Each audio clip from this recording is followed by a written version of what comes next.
Hola, muy bienvenidos, bienvenidas a este espacio de la célula de investigación en donde vamos a compartirles hoy los principios de la pedagogía referente al futuro. Bueno, este video es un anexo complementario a otro que va a venir a continuación de este, que van a estar juntos dentro de este material en YouTube, en la parte pública de Centro de Estudios Globales, como parte del trabajo que de alguna manera está haciendo la célula de investigación, que es un espacio a la interna em, del espacio digital de SEG y que bueno, viene a traer algunas cuestiones en lo relativo a los procesos de aprendizaje, los procesos de investigación, los procesos de poner lupa en cuanto a diferentes temáticas que a los miembros de ese espacio le interesan.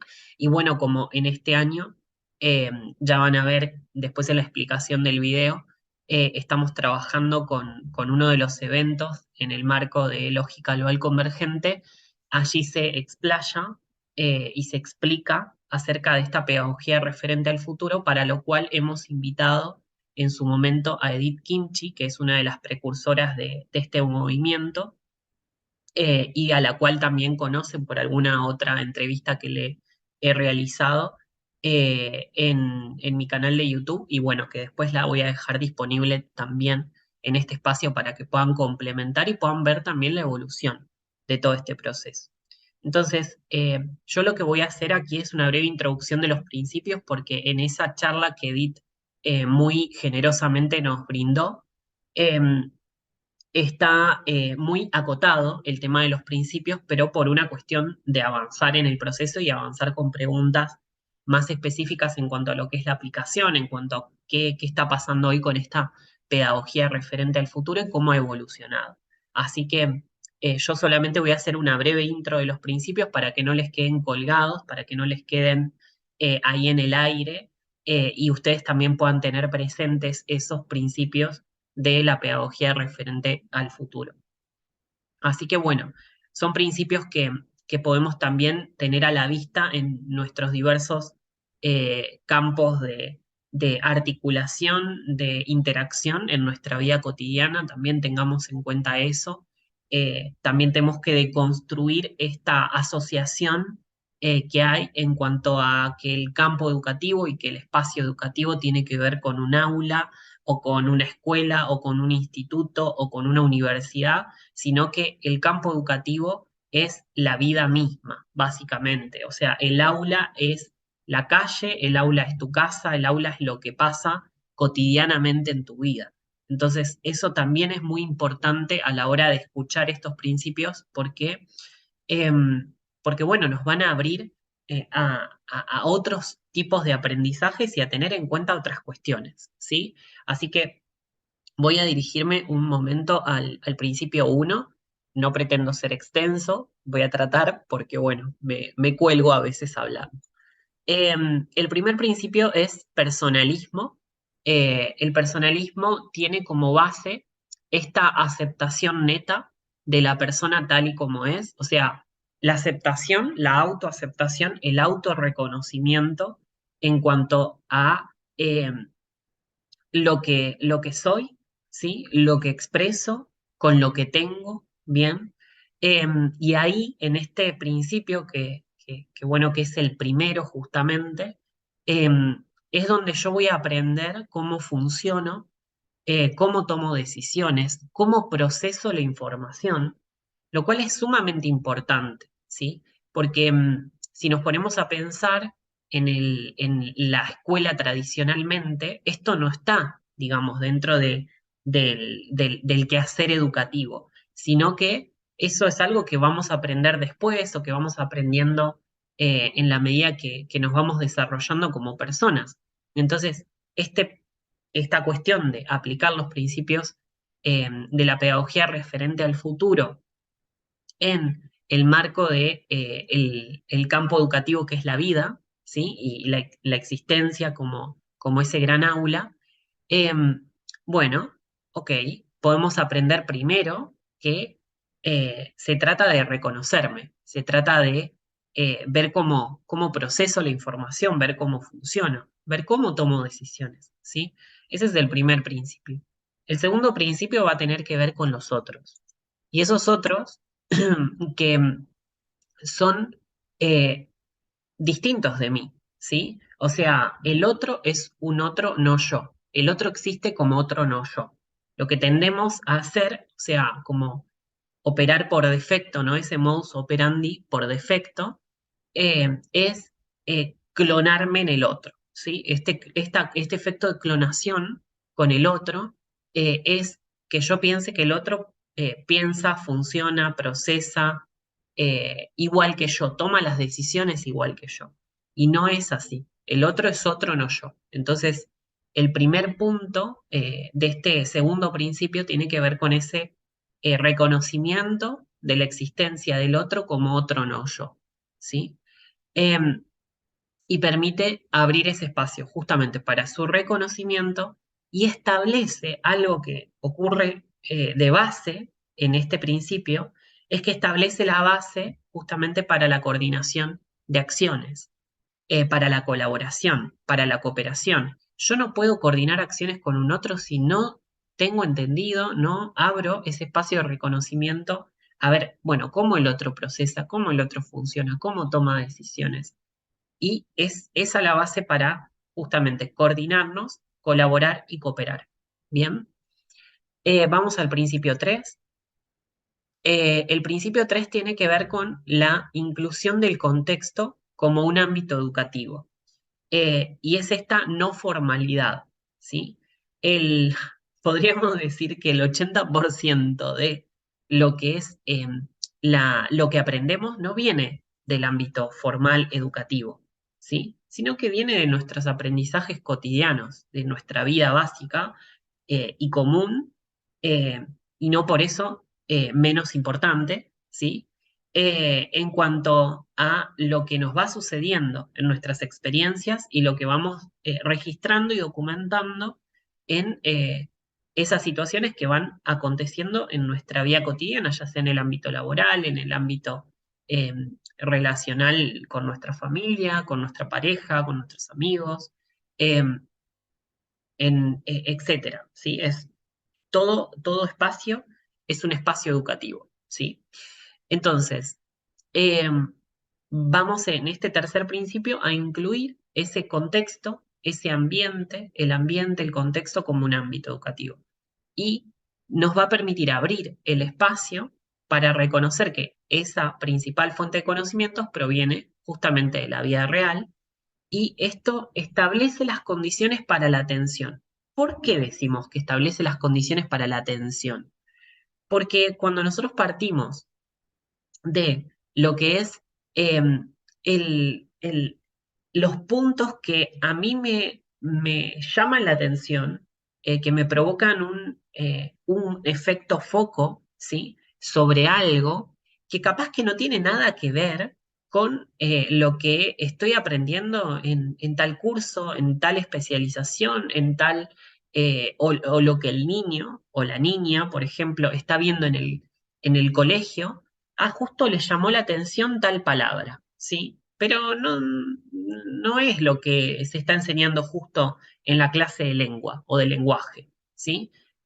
Pero eso puede estar conectado. Entonces, el punto de que aquello que nos llama la atención, aquello que nos produce ese efecto foco, ese efecto como, ok, toda mi atención puesta ahí, va a ser esta parte no formal, ¿sí?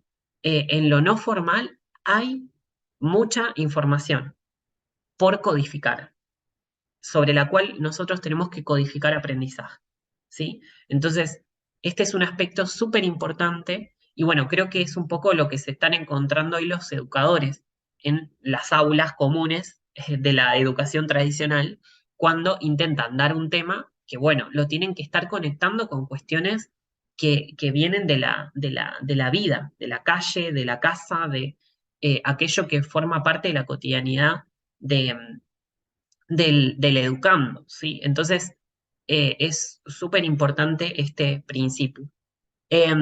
El cuarto principio tiene que ver con el localismo y tiene que ver con la condición eh, que podemos decir actual, ¿no? Por la evolución de la tecnología también, en cuanto a que somos globales y locales al mismo tiempo, en esa interacción enriquecedora que sucede entre lo global y lo local, que yo puedo estar aquí en Mar del Plata y ustedes me pueden estar escuchando en cualquier parte del mundo, ¿no? Estoy en Mar del Plata, en Argentina, y ustedes pueden estar en cualquier lugar de este país o de otro y pueden estar tomando esta interacción e incluso eso va a impactar sobre lo local y lo global que ustedes después compartan a través de este proceso, por ejemplo.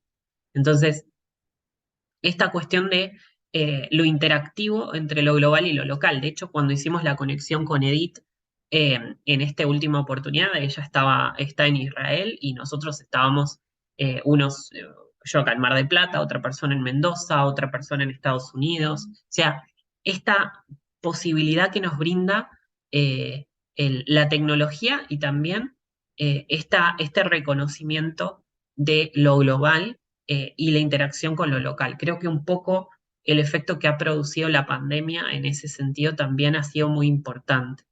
Eh, Ahora también, este principio detrás, en el fondo, establece las condiciones para la paz, porque yo puedo reconocer esto, el interés, puedo reconocer las necesidades, puedo reconocer eh, los focos de interés común que vamos a tener con un otro que no está aquí conmigo, ¿sí? Sino que está en otra parte del mundo y que esa comunicación que se tiende, esa interacción mutua, enriquecedora, hace a que nos podamos justamente entender con distintos diseños, con distintos modelos de ver el mundo eh, y de interactuar con la realidad. Entonces, eso de alguna manera impacta en generar condiciones que son eh, necesarias para la paz, ¿sí? Eh, Vamos a ir al quinto principio en este sentido. Este es uno de los principios bueno, que tiene una combinación al mismo tiempo que este localismo, ¿no? Entre global y local. Bueno, la adaptación es una combinación de lo que es la adaptación y la anticipación, ¿sí? Anticipación y adaptación. Bien, entonces, ¿qué tenemos acá? Tenemos la posibilidad de captar y de leer señales débiles de la realidad. ¿A qué llamamos señales débiles? Eso que está como muy bajito sonando, ¿sí? Suena muy bajito, pero sabemos que ahí hay una información. Suena muy bajito un movimiento, una, eh, una articulación eh, que acontece en el contexto y que nosotros la podemos empezar a leer. Por ejemplo, nosotros en conflictos trabajamos con distintas escalas de conflicto. Esas distintas escalas de conflicto tienen que ver con el malestar, la incomodidad. eh, Luego ya subiéndole el tono, tenemos, bueno, los incidentes, tenemos, bueno, la expresión ya de un conflicto y ya después lo que tenemos es violencia, por ejemplo. Entonces, eh, importante detectar estas cosas cuando la señal es débil, que es este reconocimiento de cuando hay una molestia o cuando hay ya un malestar. O sea, donde hay una pequeña molestia, un pequeño malestar, ahí hay un indicador, ¿sí? Entonces, eso es leer una señal de alguna manera, es captar y leer una señal y empezar a ver qué es lo que está sucediendo ahí. ¿Sí? ¿Qué es lo que está aconteciendo? ¿Qué es lo que me está pasando? ¿Qué es lo que no estoy pudiendo procesar? ¿Qué es lo que no estoy pudiendo codificar? ¿Sí? Entender, comprender. Bien. Entonces, eso nos permite abrir espacio para anticipar realidad futura y generar adaptaciones previas para suavizar transiciones necesarias. ¿Sí? Entonces, es muy importante tener en cuenta estos factores. Y También es muy importante el principio de abscipación en cuanto que establece las condiciones para la gestión del tiempo diferido, que pasado, presente y futuro son tres tiempos que nosotros gestionamos y que justamente, o que estamos aprendiendo a gestionar de alguna manera, pero siendo humanos tenemos la posibilidad de pensar esa multidimensionalidad del tiempo y del espacio en cuanto a que, por ejemplo, yo ahora estoy grabando esto y ustedes van a estar mirando esta grabación en el presente, pero para mí va a ser pasado en la vista en cuanto a lo que es la grabación. La grabación yo la grabé, ya está, ya pasó, ¿sí? Ya sucedió, pero cuando la vuelva a ver voy a estar mirándola en modo presente y muy probablemente yo cuando la vea por segunda vez, ¿sí? Después de hacerla, ¿sí? Em, tenga elementos que quizás quiera corregir de esto, que haya que mejorar, muy probablemente, ¿sí? En cuanto a la discursiva, en cuanto a cómo lo explico, en cuanto a que quizá esto se puede decir de otra manera, esto se puede aclarar de este modo, y en cuanto a ustedes las preguntas que hagan o las interacciones que tomen en relación a este material y que las comuniquen, las expresen, hagan a la mejora de esto, ¿bien? Entonces, esta cuestión del tiempo diferido, lo que es futuro, lo que es pasado, lo que es presente, y esta comunicación que hay entre los tres tiempos hace a lo que es este principio de abscipación también. Bien, tengamos en cuenta que esas señales débiles tienen que ver con el futuro, ¿sí? Eh, es muy importante tener en cuenta esas incomodidades, ese malestar, porque hace a que nosotros vayamos eh, anticipando elementos que puedan llegar a acontecer en el futuro. Por eso es, de alguna manera, la abscipación es preventiva. Y este sexto principio, que es integración de finalidad y rol personal, está orientado a el reconocimiento de la finalidad como un aspecto previo al desarrollo de una experiencia. Es como preguntarnos, eh, ¿y qué sentido tiene? ¿Cuál es el sentido que tiene esta experiencia? Y empezar a mirar ese sentido o ese propósito y esa finalidad, no solo desde mí o desde el otro, sino también recuerdan el principio 3 esto de incluir al ambiente, incluir al contexto. Bueno, ¿qué, qué, qué está queriendo decir el ambiente o la realidad en relación a esta experiencia? ¿Qué es lo que me está queriendo mostrar? ¿Qué es lo que está informando de alguna manera? Bien, entonces permite también abrir este principio, lo que es el espacio para la adecuación de roles conforme a ese propósito o finalidad. Por ejemplo, si yo voy a elaborar un proyecto y tengo determinado propósito, determinada finalidad previa que lo que quiero hacer es para tal cosa, eh, muy probablemente si somos muchas personas trabajando en ese proyecto, tengamos que distribuir esos roles y esas funciones en función de ese propósito y de cómo nosotros nos ordenamos en relación a esa finalidad. Bien, y eso va a establecer distintas relaciones, distintos procesos eh, que van a darse en un contexto determinado eh, y de los cuales cada uno va a ocupar posiciones diferentes. Bien, entonces eso también nos lleva a través de este principio, establecer las condiciones para comprender la noción de sistema.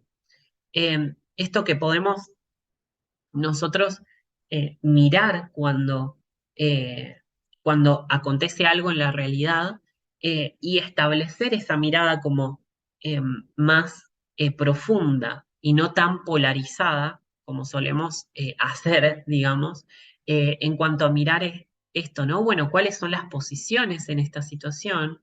¿Y quién se relaciona con quién?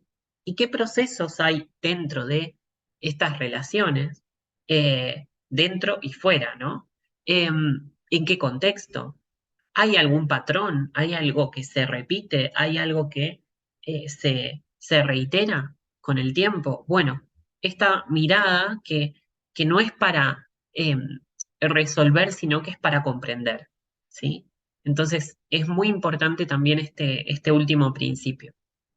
En cuanto a lo que son los principios, yo llego hasta acá. Quiero dejarles esta grabación, que va a salir ahora a continuación cuando cierre esto.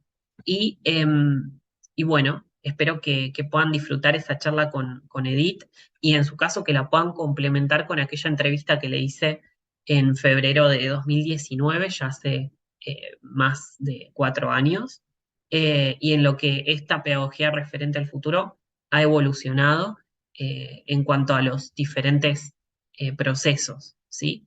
Y bueno, se ha refinado mucho, así que espero que lo disfruten tanto como yo y los compañeros que están en la célula de investigación lo estamos. Aquí estamos en el espacio de la célula de investigación y estamos con Edith Kimchi en esta oportunidad. Es la primera invitada que recibimos así como externo al espacio desde que se fundó en 2022 el espacio de la célula. Y, y bueno, que venimos trabajando con este grupo que es muy pequeñito en explorar un poco de qué se trata articular esto de la ciencia negativa, la ciencia positiva, el desarrollo del científico, ¿no? El científico en nuestras vidas particulares, en nuestras vidas cotidianas, muy llevado a lo cotidiano, a lo del día a día, cómo nosotros podemos implicarnos en desarrollar ciencia, ¿no? En nuestra vida cotidiana, digamos. Esta es la función que tiene este espacio, el marco también que tiene como referencia es la lógica LOL convergente, entonces, bueno, en ese sentido vamos repasando algunos eventos y bueno, en este año la comanda nos tocó por el evento 63/4, que es el evento de Tigre, que fue un evento brindado en junio del año 2019 y en ese evento se traen a colación los principios de lo que es la pedagogía referente al futuro, y allí obviamente se nombra el aporte de Edith, que hoy nos acompaña. Entonces, por eso la invitación a Edith hoy, y bueno, un placer tenerte por acá, Edith, te dejo hoy como para que te presentes. Sí, muchas gracias por la invitación. Hola Sonia, Andrea, Lina y todos la audiencia. Bueno, yo entiendo que ustedes fueron introducidos a ese modelo de la pedagogía referente al futuro, que se desarrolló en, en un equipo, una célula parecida a la de ustedes, de la División de Investigación y Desarrollo en el Ministerio de Educación de Israel. Y ustedes seguramente conocen, quiero decir que tuve unos minutos para preparar este Power y encontré material ya en español, y ahora me disculpo por mi español, ¿no? Pero lo tengo traducido porque justamente había viajado en febrero a un evento en Buenos Aires que se llamó IS 75, Israel cumple 75, con educadores de escuelas judías de Latinoamérica. Como tenía en el programa 3 minutos para así hacer como una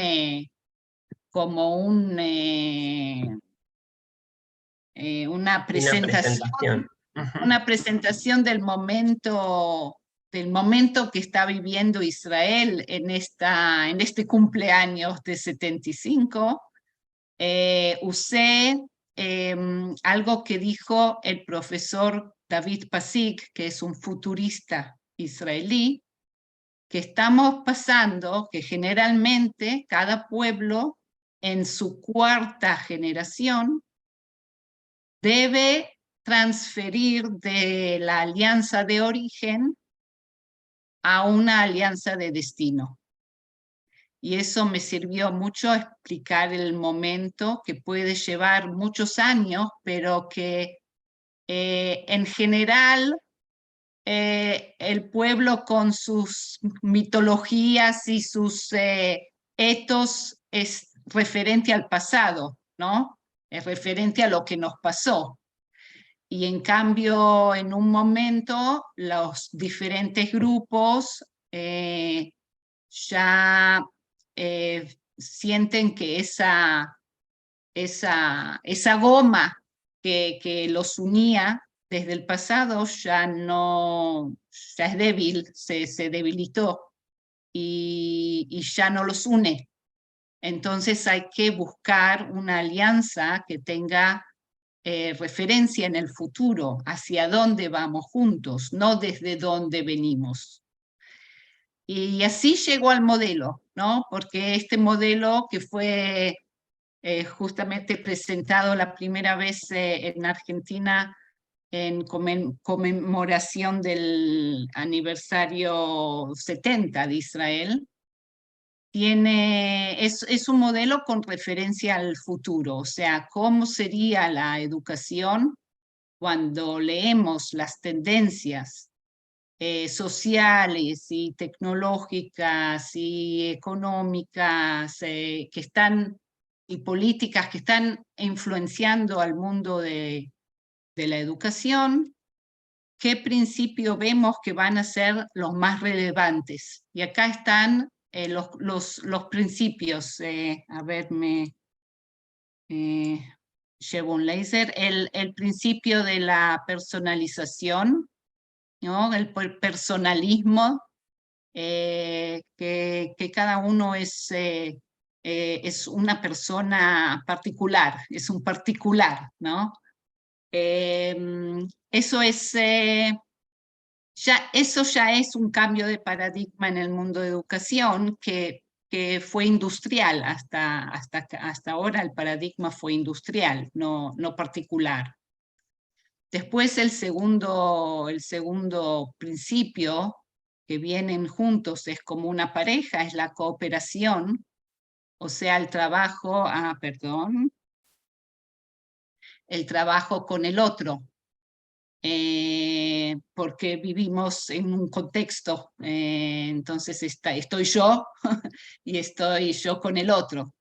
Y después el aformalismo, todos los espacios que no son los formales. Si continuamos en los espacios formales, vamos a llegar a los mismos resultados que tuvimos hasta hoy. Y estamos buscando el aprendizaje, se llama LLL, de Lifelong Learning, o sea, el aprendizaje de toda la vida. No la escuela, que vamos unos años y después la universidad y que nos graduamos y ya sabemos. No, en referencia al futuro no sabemos y estamos aprendiendo todo el tiempo, Claro, todo momento. ahí, Edith, sería que cada espacio que yo habito, en el cual yo estoy presente, tengo una oportunidad de aprendizaje, ¿no? O sea, por Sí, más formalista, o sea, por más formal o no formal que sea ese espacio. O sea, que hay un exacto. aprendizaje en cada entorno, en cada espacio que uno está habitando, hay la posibilidad de aprender. Ujú. Sí, y que los recursos son necesarios, esos recursos que van a venir de vías aformales son necesarios. Eh, bueno, no, no es una reunión para explicar el modelo, solo repasarlo, ¿no? Es muy profundo el modelo, así que podemos una hora hablar solamente de eso, pero ustedes me preguntaron preguntas de desarrollo, Ujú. así que solamente repasando paso al cuarto al Vale. cuarto principio, que es del glocalismo, es una palabra que está compuesta de global y local, porque ya vemos que esa esa tensión, ¿no? De si soy local con mis vecinos o si soy global, internacional y universal, esa tensión tiene que disolverse porque soy esto y soy el otro, y eso tiene que entrar en cohesión. Por eso es un principio acá. La adaptación, ¿no? Que es una palabra formada de adaptación, pero también de anticipación. O sea, que estemos conectados, digamos, a los desafíos que van a estar presentes en cada momento, y si estamos atentos, lo sentimos ya en señales débiles, ¿no? No necesitamos que venga la señal bien grande, la urgente, sino que estamos sensibles a las señales débiles. Y por último, el principio de identidad y de rol personal, o sea, de ubicación dentro de una vida con propósito, con un propósito que lo elijo, que lo siento, que me guía, ¿no? Entonces, ese fue el modelo. Ahora ustedes me están preguntando si ese modelo ha sido desarrollado y de qué forma. Entonces, así lo formulé en 3 niveles. Primeramente, el modelo a nivel conceptual. Si les voy a contar, así, introducir un poco el desarrollo que pasó ese modelo estos 5 años a nivel conceptual, a nivel de ideas. Después, a nivel formal de las políticas ministeriales, si el ministerio, si los funcionarios lo tomaron, digamos, de qué forma, y si hay algún movimiento de top-down, ¿no? Si han decidido cosas para el campo.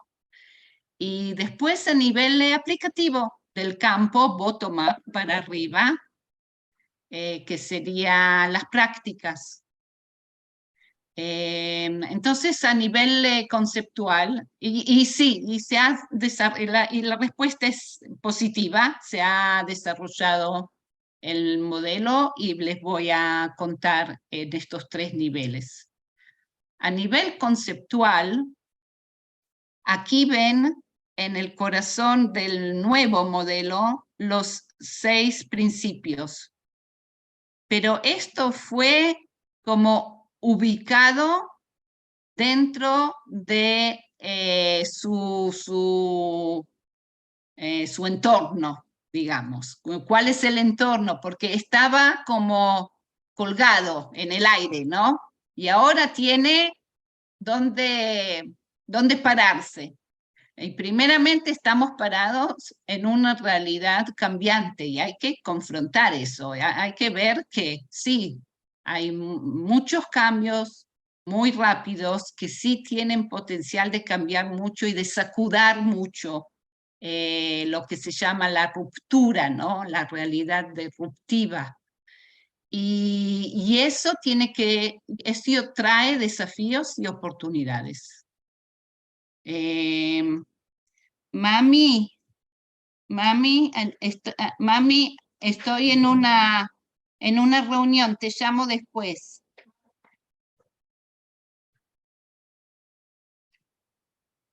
Perdón, mi mamá me llamó por teléfono. Cuando la mamá ya nos llama. Está bien, es parte de la realidad esa cambiante que irrumpe, Claro. lo que estás explicando, ¿no? Lo disruptivo. Los desafíos y las oportunidades, sí. Absolutamente, está integrado. En inglés las letras son VUCA, en español entiendo que es VICA, ¿no? Volátil, eh, ambiguo, complejo, Incremental será la I. a ver, em, como nubloso, no sé cómo se dice. Ajá, Nada está muy claro. Después bien. se lo en Google las letras. Va. Y estas son las tendencias, o sea, las categorías de las tendencias de esa realidad. La social, la tecnológica, la económica, la de entorno, la de educación y la política. Ese abanico que Sebastián le va a mandar después es un abanico que demuestra tendencias futuras en estas categorías para que el educador empiece a considerar digamos, socialmente los cambios de familia y tecnológicamente los cambios de comunicación y de las redes y económicamente, etcétera, etcétera. Eh, y en esta realidad se necesita una actitud de agencia, de sentirse agencia. ¿Qué quiere decir agencia? Es una actitud de navegar mi vida en una forma activa, creando realidad, o sea, creándome el futuro deseable, no esperando que alguien lo haga para mí, o sea, es como un emprenamiento, Una actitud emprendedora sería una actitud emprendedora, emprendedora. sí, Ajá. emprendedora. Y esto es ya para las escuelas, ¿no? El nuevo alumno es un alumno agente, es un alumno agente y coagente, o sea que el nuevo docente está trabajando en con el alumno, activamente creando futuro deseable. Y en vez de la educación basada en información, en conocimiento, la educación referente al futuro va a ser basada en competencias. Y esto lo voy a abrir un poquito más. Son conceptos que ya están trabajados en la OCDE, ¿no? Ujú. Las competencias, específicamente las competencias transformativas. Y todo eso tiene que estar basado en el bienestar, que nunca fue el paradigma de la educación presente. Los logros académicos fue el piso, digamos, de la educación de hoy en día. Y ahora ese piso tiene que cambiarse. El piso es el bienestar de los seres que están actuando juntos en cualquier momento.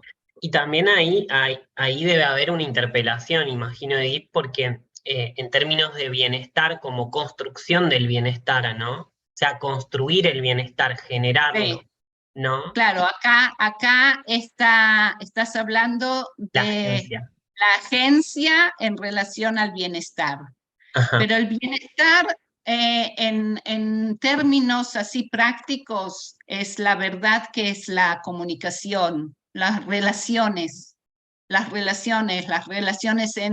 mí, yo conmigo misma, yo con el entorno, yo con los otros, yo con la tecnología, yo con mi computadora, yo con mi auto, yo con mi... o sea, las relaciones. Bueno, entonces, Buenísima la definición a nivel práctico porque podemos pensar, no sé, el bienestar desde O sea, desde el tener, o sea, como paradigmas bastante como más anteriores, ¿no? Y estás planteando un bienestar basado en las relaciones, ¿no? Sí, Es diferente. pero eso es muy, muy fundamental porque, por ejemplo, el bienestar de los docentes depende de la forma, los sueldos, ¿no? No solamente los sueldos, sino la forma de estar, el contrato, El el contrato de contrato. trabajo. Ujú. Bueno, pero relaciones es contrato. Absolutamente. Ujú. ¿Ok? Entonces, el bienestar es muy amplio, pero cuando tenemos que definirlo así prácticamente, it comes down to, como se dice, a relaciones. Ok.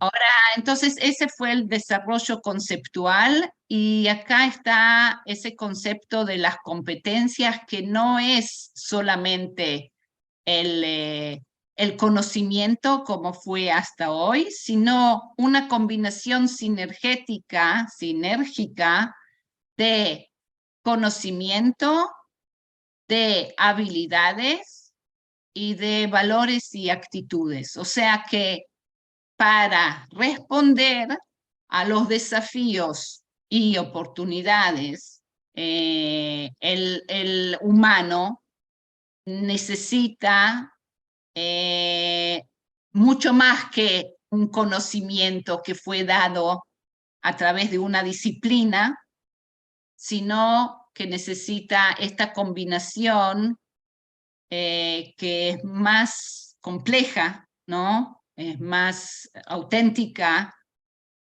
Puedo llegar a un desafío con una actitud irrelevante, inmadura, y la actitud inmadura, aunque tenga mucho conocimiento, me va a dejar incapaz.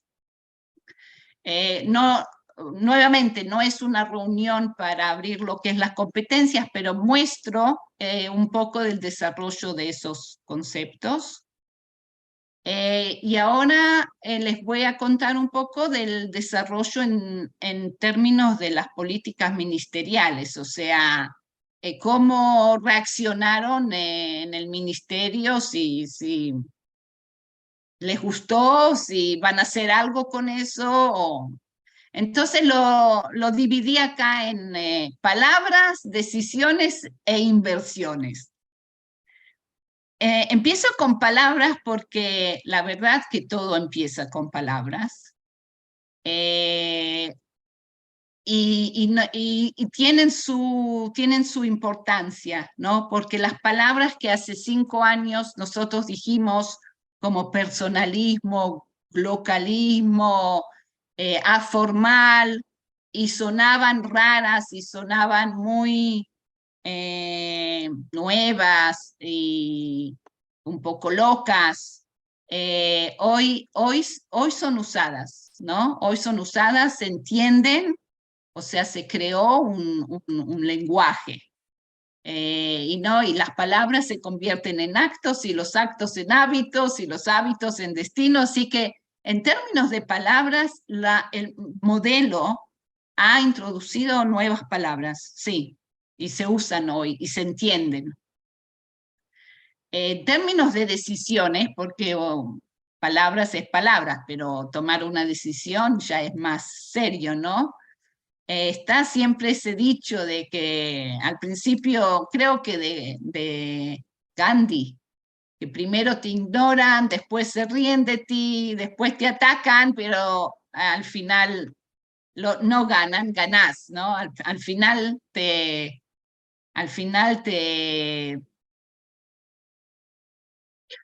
Se te cerró el micrófono, Edith. No sé si se apretaste ahí. Ahí está. Perdón. Y este modelo es todo código abierto, todos los desarrollos están presentados a todos los niveles y publicados.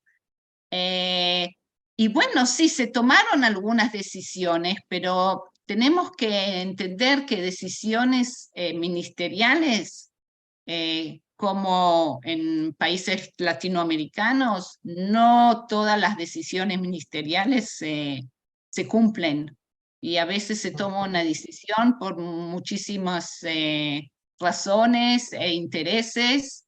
Se tomaron algunas decisiones, inclusive una decisión al principio fue en contra de la pedagogía referente al futuro. El director general pasado dijo que sí, él le gusta mucho ese modelo, pero está confundiendo el campo, así que no nos confundan el campo de docentes, y pidió no seguir, no seguir enseñando el modelo. Así que no pidió, dictó no seguir enseñando el modelo, pero no todo es de arriba a abajo, ¿no? No todo es lo que se decide, porque justamente en términos prácticos sí ocurrió muchísimo, y este ministro tomó una decisión de eh, transformar toda la educación de la primaria en educación personalista. Inclusive se ha creado un grupo de 100 docentes talentosos, nunca antes, porque los talentosos son más de la high-tech, ¿no? En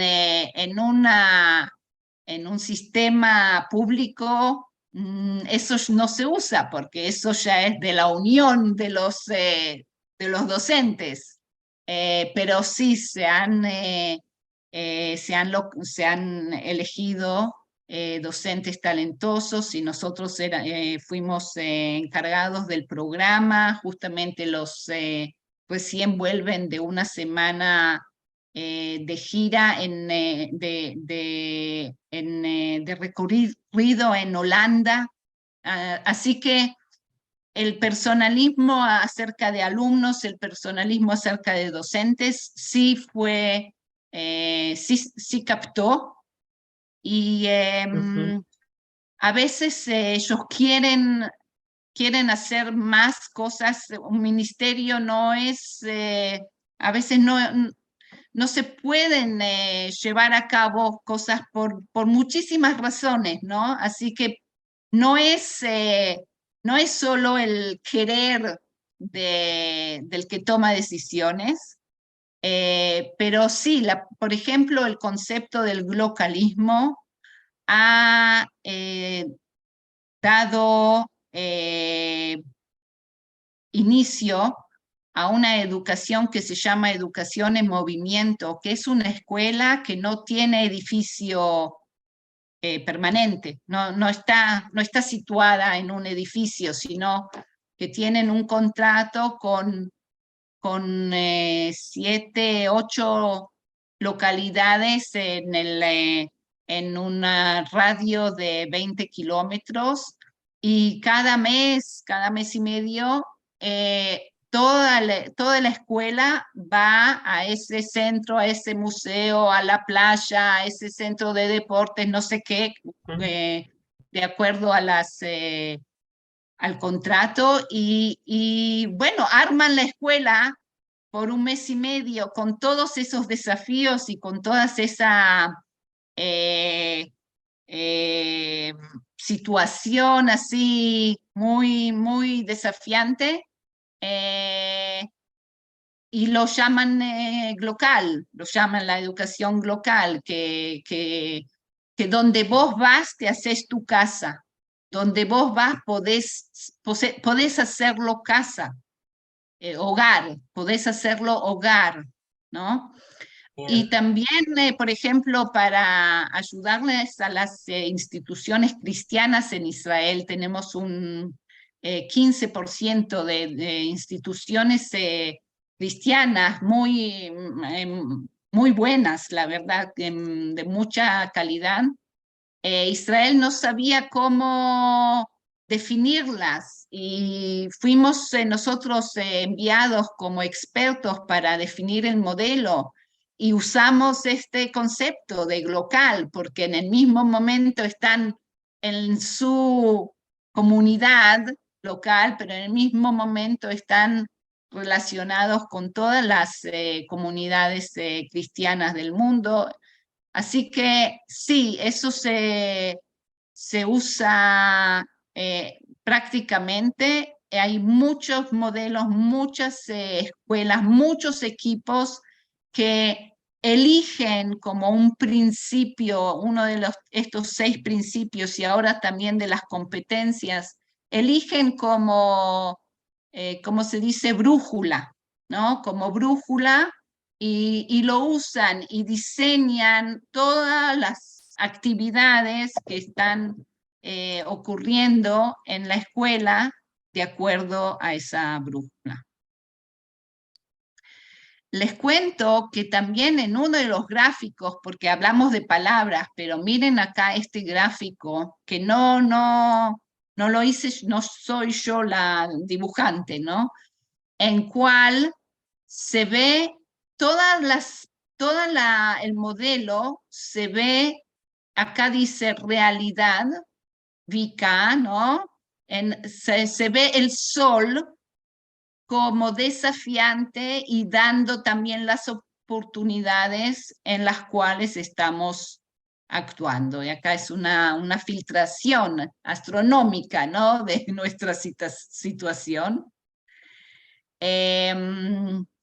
Así que, bueno, esto es para realmente mostrar que sí, que en términos de desarrollo conceptual, se usan ahora estos conceptos. Yo la semana pasada estuve invitada a un taller de los directores así más superiores del ministerio que están programando los propósitos del próximo año y, y ya hablan con estas palabras, ¿no? Que no quieren otro. Yo estaba en el grupo que habló de cohesión social, la polaridad, la grieta, la polaridad es una tendencia global, ¿no? Ujú. Y un peligro así global. Entonces estaba hablando de cohesión social en términos de agencia, o sea, no queremos más que hablar de contenido, sino de, de ofrecerle a los niños qué es lo que quieren hacer, la verdad, ¿no? ¿Qué quieren iniciar? ¿Qué proyecto quieren hacer? ¿Juntos? ¿Solos? Hay que aprender para hacer eso, hay que ir a hablar con gente, hay que escribir un email, esa es la actitud. Absolutamente, está buenísimo. Bueno, ahora, por último, lo que quería hacer es mostrarles esto. Esto es em, un proyecto de exámenes con Internet abierto, porque estábamos hablando antes de que el paradigma del conocimiento, o sea, que la evaluación va a ser del conocimiento, eso ya está inválido, ¿no? Porque el conocimiento está tan cambiado y hay tanto en el mundo digital, el fake, ¿no? El no verdad, es tan numeroso que puedo saber mucho de, digamos, de química, pero si no tengo esa alfabetización digital de cuando necesito una información, buscarla, encontrarla, entenderla, evaluar si es cierta o no, si no tengo eso, no me va a ayudar el conocimiento.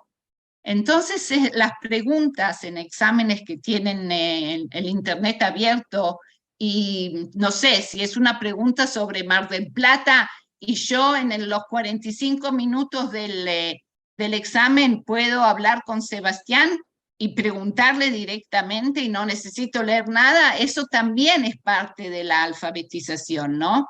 Entonces, ¿cuál es la pregunta adecuada a los exámenes con Internet abierto? Ahora, esto es una aplicación de los principios de la pedagogía referente al futuro, sin decir una palabra sobre el modelo, ¿no? Les muestro las 5 categorías. La primera categoría es que la pregunta tiene que producir ese, que requerir esa alfabetización informática, ¿no? Que yo sé cómo buscar,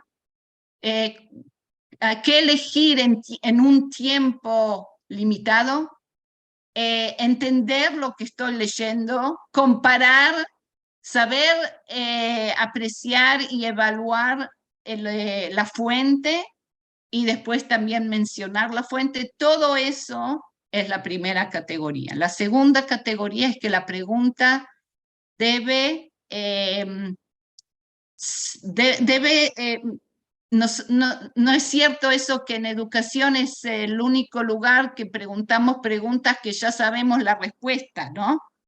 Pero en estos exámenes estamos preguntando una pregunta que no sabemos la respuesta, que no tienen respuesta, que no tienen una respuesta y que no tienen una respuesta ya hecha. No es cuestión, por ejemplo, no estoy preguntando cuál es la distancia entre Mar del Plata y Tel Aviv, sino estoy preguntando, bueno, si ustedes tienen, no sé, $500, $1000 y, y tienen un mes y tienen pasaporte argentino y es el mes de mayo, ¿cuál es la forma más rápida, más barata, más interesante de llegar de Mar del Plata a Tel Aviv? Entonces, eso es una pregunta que necesita aprendizaje. No lo aprendí eso en ninguna lección, no se aprende eso, no se puede aprender. Esa es la segunda categoría. La tercera categoría es que la pregunta tiene que mandar, enviar al alumno a conocer su voz interior, escuchar las voces, ¿no? Cuando tenemos algún dilema y las voces empiezan a decirnos esto, tal vez esto, y sugerirnos cosas, necesitamos esa conexión, ¿no? Con esas voces y conocer esa lógica. Y también pedimos, o sea, vamos a pedirles que tomen alguna posición, que sean su opinión o su sugerencia, pero vamos a preguntar también en qué está basada esa opinión.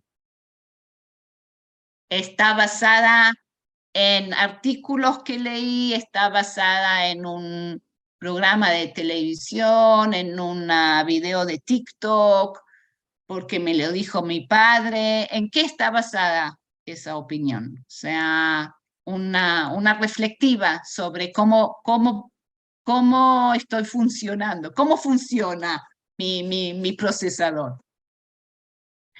La cuarta categoría es que la pregunta tiene que ser relevante a la realidad, a nuestra realidad, ¿no? Tiene que ser algo que nos interese, que es importante, que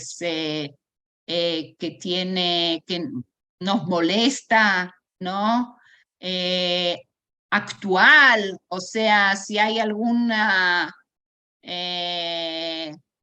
alguna cosa en las noticias, ¿no? O sea, no, hasta hoy en día no queríamos intervenir con la educación, con cuestiones actuales, pero no, pero la verdad es que es justo al revés. Queremos que sea relevante para los docentes y los alumnos, es parte de la motivación. Y por último, la pregunta necesita enviar al alumno a planificar, a imaginarse algún futuro, a programar, a resolver y a saber detallar ese futuro que estoy imaginando a través de una acción concreta, ¿no? Como por ejemplo escribir ese email para, no sé qué, parar el abuso de algo, o escribir ese email al intendente, o programar una fiesta en la cual haremos esto o lo otro, pero tiene que ser una acción que sé describirla, porque ese es el pensamiento, la verdad, que está requerido. Bueno, eso fue solamente una demostración de la aplicación del modelo ya en práctica, y ya ni se dice, ni se lo menciona. Claro, porque está implícito, o sea, lo que observo, por ejemplo, en la forma ya de preguntar, o sea, las preguntas ya están o sea, incorporando a los principios de en sí mismos. O sea, Claro, claro, cuando, claro. cuando estás diciendo ahí que la pregunta tiene que ser relevante para el alumno, estás planteándote un cierto personalismo de alguna manera, porque tienes que Y conocer también, al alumno, tienes que conocer cuáles son sus intereses, sus necesidades, ¿no? Y en definitiva la pregunta va a ir por ahí. Recién la pregunta que decías, esto de no preguntamos algo que tenga una sola respuesta o preguntamos cosas que hoy no tienen respuesta. Ya ahí hay un ujú, trabajo de elaboración en cuanto a decir, no son preguntas que ya quizás nos hemos hecho, sino que son preguntas nuevas, o sea, son preguntas inéditas. Em, y también eso tiene implícito, o sea, mientras te escucho, está implícito ahí cierta adaptación, ¿no? O sea, sí. de escuchar una cierta señal débil de alguna problemática que uno pueda estar observando, viendo y bueno, cómo se elaboraría una respuesta para un escenario futuro. Y eso es adaptarse, ¿no? Anticiparse y adaptarse de manera previa a lo que es un potencial escenario futuro que se puede dar, ¿no? Entonces, nada, es maravilloso, maravilloso, es buenísimo. Sí, eso es un experimento que la verdad, una investigación de 3 años que la hicimos juntos con el profesor Sugata Mitra. No sé si lo conocen, es un indio inglés muy famoso. Em, y tenemos resultados buenísimos, en los cuales se puede basar un cambio total de todo el sistema de evaluación, y estamos elaborando eso. O sea, gran parte de mi día de trabajo tengo reuniones con los encargados de las psicométricas del ministerio, para legitimizar estos exámenes, eh, y incluso el ministro eh, puso el objetivo que en 2025 eh, hagamos el primer examen de bachiller con internet abierto. Eso requiere muchísimas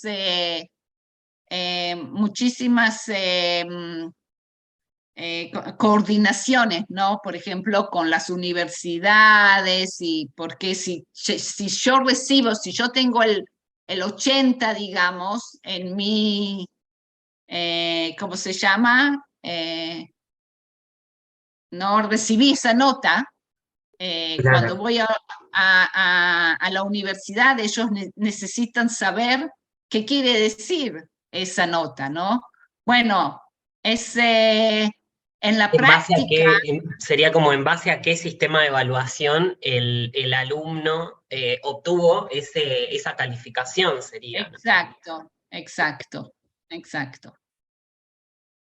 Entonces, cuando se toman esos conceptos y uno va ya a aplicaciones organizacionales, eso requiere mucho trabajo. Requiere acuerdos, o sea, porque lo que de alguna manera se está cuestionando, se está resignificando en realidad, es el de qué, o sea, de qué hablamos cuando hablamos de evaluación, qué es evaluar, sería, y qué es, o sea, qué implica ese sistema de evaluación para el alumno y cómo va a tomar el sistema educativo ese resultado, si se quiere, ¿no?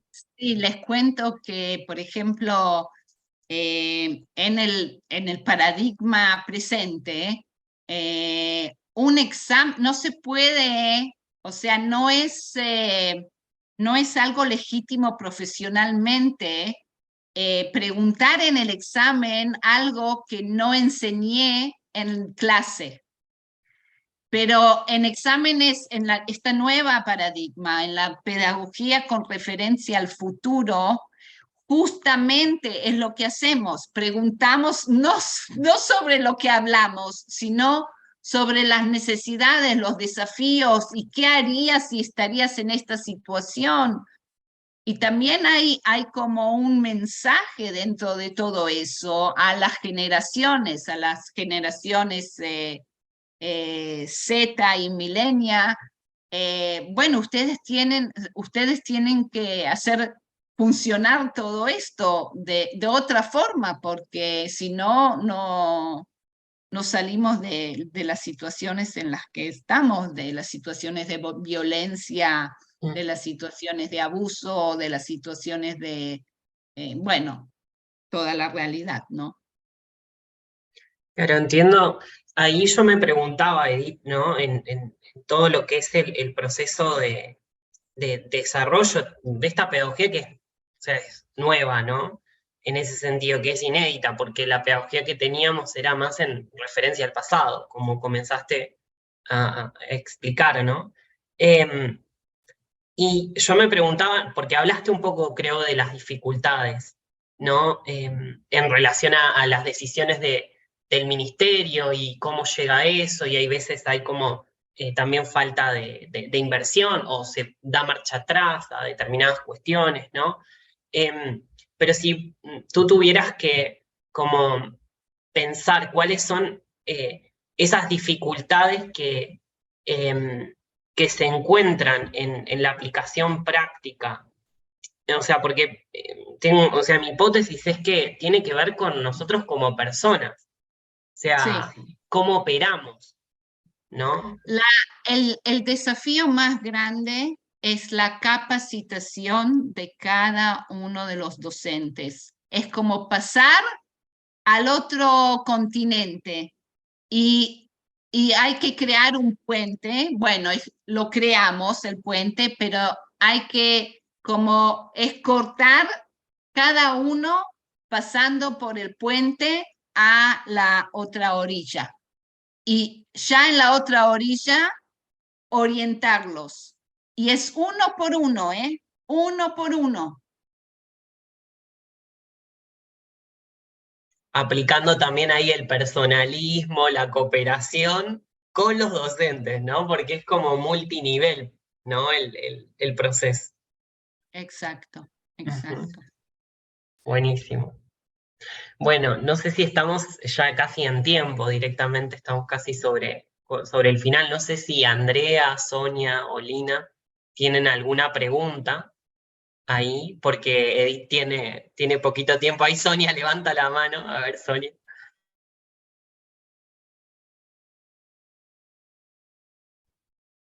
Buen día, Edith. Un placer tenerte con nosotros en el grupo. Soy docente jubilada. Trabajé en el sistema educativo durante más de 28 años y la verdad que me deja perpleja este modelo de educación. Realmente es maravilloso y es lo que yo estuve viendo en mis últimos años por los cambios que se ven en los niños y sus necesidades. Pero mi pregunta básicamente en este momento es, ¿qué pasa en el nivel universitario, donde supuestamente un profesional tiene que tener mucho conocimiento? ¿Qué pasa en ese nivel en la formación de profesionales? Porque este sistema, este modelo, es maravilloso en el desarrollo de habilidades para manejar información, que es lo que necesitan los chicos hoy, dado el nivel de complejidad que tenemos de la realidad, cómo se van acercando los conocimientos, lo que hoy sabemos mañana ya no sirve. Pero en la universidad, ¿cómo se puede implementar este modelo? ¿Es válido? Bueno, no tenemos tiempo para desarrollar esa pregunta, esa muy importante pregunta. Y sí, estamos en negociaciones, digamos, con universidades también, pero quiero darte una frase, como un título que dice el profesor Sugata Mitra, acerca de conocimiento, porque hasta hoy en día, en la educación industrial, nosotros enseñamos just in case, en inglés se dice, por si acaso, ¿no? O sea, me das tu cabeza, meto todos los hechos que puedo, toda la información, por si acaso, si necesitas esa ecuación de dos matemática en algún día. Y ahora pasamos a no por si acaso, sino en inglés se dice just in time, o sea, a tiempo. O sea, ¿cómo te ayudo a construir esa habilidad, a llegar a su tiempo a toda información que necesitas y hacer tu construcción? Claro. Y no es por si acaso, porque la realidad cambió. 29% del tiempo vas a estar con acceso a 99% de la información, y entonces necesitamos otra cosa. Ese paradigma de por si acaso es en una realidad que para saber química necesitaba el libro, y el libro estaba en mi casa, y el libro, y el otro libro, o sea, ya estamos en otra realidad, no más por si acaso, sino a tiempo. Bien. Convengamos que es necesario tener la base alfabetizadora para llegar a este modelo, porque la manipulación de información de todo lo que nos llega por diversos medios que ya no son textos, es necesario interpretarla, leerla, para poder acceder a esa información.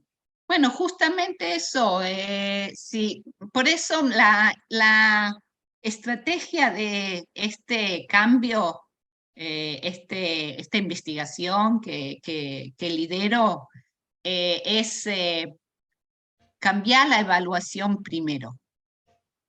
Porque ¿qué hicimos siempre? Quisimos cambiar como la forma de enseñar, pero el examen, Sí. lo mismo. Entonces, eso era como hacer más mal, ¿no? Ahora, yo no vine a los docentes y les dije, bueno, chicos, voy a enseñarles otra forma de enseñar. No, yo les dije, bueno, chicos, este es el examen. Si ustedes quieren pionar este examen, bueno, ustedes deciden lo que van a hacer en la clase, pero esto es lo que me importa en términos de las habilidades que, y sí, esa habilidad en un tiempo muy corto, saber cómo buscar, qué buscar, leer, entender, distinguir, comparar, eso es una habilidad que no voy a enseñarla, voy a evaluarla y vos te vas a, como docente y como alumno, te vas a dar cuenta eventualmente que Claro. eso es lo que necesitas, ¿no? Claro. Gracias, Edith. Bueno, no sé si te queda tiempo para, no sé, Lina, está justo con la mano levantada, no sé si Sí, te dale, des un Lina, momentito para una por pregunta favor. más. Ay, Lina. Estás con el mic apagado, Lina. A ver, ahí va. Vale, ahí ya estoy. Bueno, que es que me pillan, estoy justo en una clase, pero bueno, están viendo una película. No, la pregunta, bueno, yo estoy aquí en el sistema educativo de Estados Unidos, ¿no? Donde aquí se trabaja mucho esto de Base Project, ¿no? Que se evalúan justamente eso, como no el conocimiento, sino cómo llegan allí, ¿no? Y de hecho aquí estamos utilizando para enseñarles a leer a los niños, em, a aplicar un poco eso, ¿no? De cómo pueden llegar ellos, no evaluarles lo que lean, sino o sea, que aprendan a leer no solamente inglés, o sea, que aprendan a leer matemáticas, ciencias, o sea, como todas las otras asignaturas, que tengan ese fundamento de cómo desarrollar una comprensión de lectura, por ejemplo, ¿sí? Que eso es es muy desafiante eso. Entonces la pregunta es, si para este modelo habría como una edad, digamos, como más ideal para empezar a desarrollar esto, porque entiendo que cuando ya los chicos son grandes, ya aprendieron a leer, ya aprendieron digamos, su forma de asimilar lo que leen, de comprenderlo. Y nuevamente la pregunta, Lina. Si hay una edad donde es para empezar a implementar este modelo sería ideal, o si esto se podría implementar en Bueno, cualquier sí. edad. La verdad que los exámenes con internet abierto, yo los experimenté y las investigaciones que tengo es de séptimo grado, de séptimo upwards, ¿no? De séptimo a bachiller. Pero si preguntas qué haría en la primaria, bueno, eso es muy interesante, pero les haría una clase que se llama el Internet y que comience de qué quiere decir, qué es un server, dónde está el Internet, dónde está esa información, qué quiere decir en la nube, eso, que sepan concretamente de cómo está compuesto el espacio digital. Ahora, lenguaje, estoy escribiendo sobre eso. Yo pasaría todos los idiomas, aprender idiomas a chatbot, a los chatbots, ¿no? Ya no hay razón por la cual los niños no estén engaged, como se dice, que estén trabajando, aprendiendo. O sea, cuando yo aprendo inglés en una clase de 25, tal vez hablo 2, 3 veces en la clase y tengo la maestra dividido 25. Pero si la maestra es directora de 25 chatbots, ¿no? Los niños están practicando con el chatbot todo el tiempo, y el chatbot sabe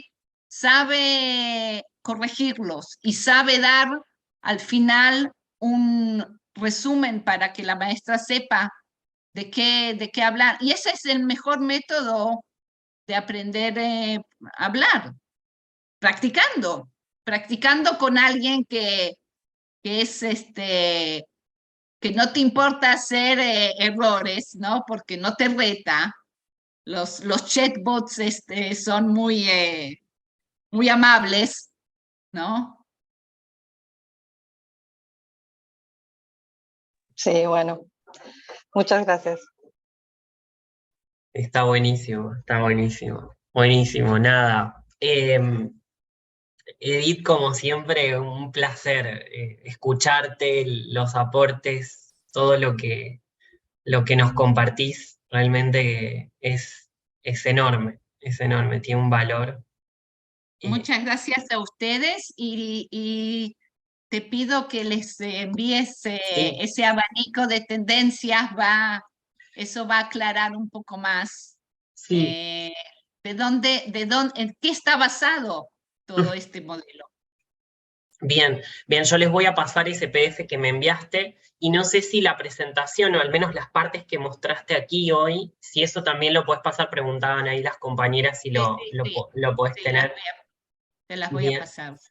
Y bueno, nada, como siempre, más que agradecido y en nombre del grupo, más que agradecido por este intercambio. Y bueno, nada, te estaremos ahí preguntando, molestando seguramente si hay alguna pregunta más.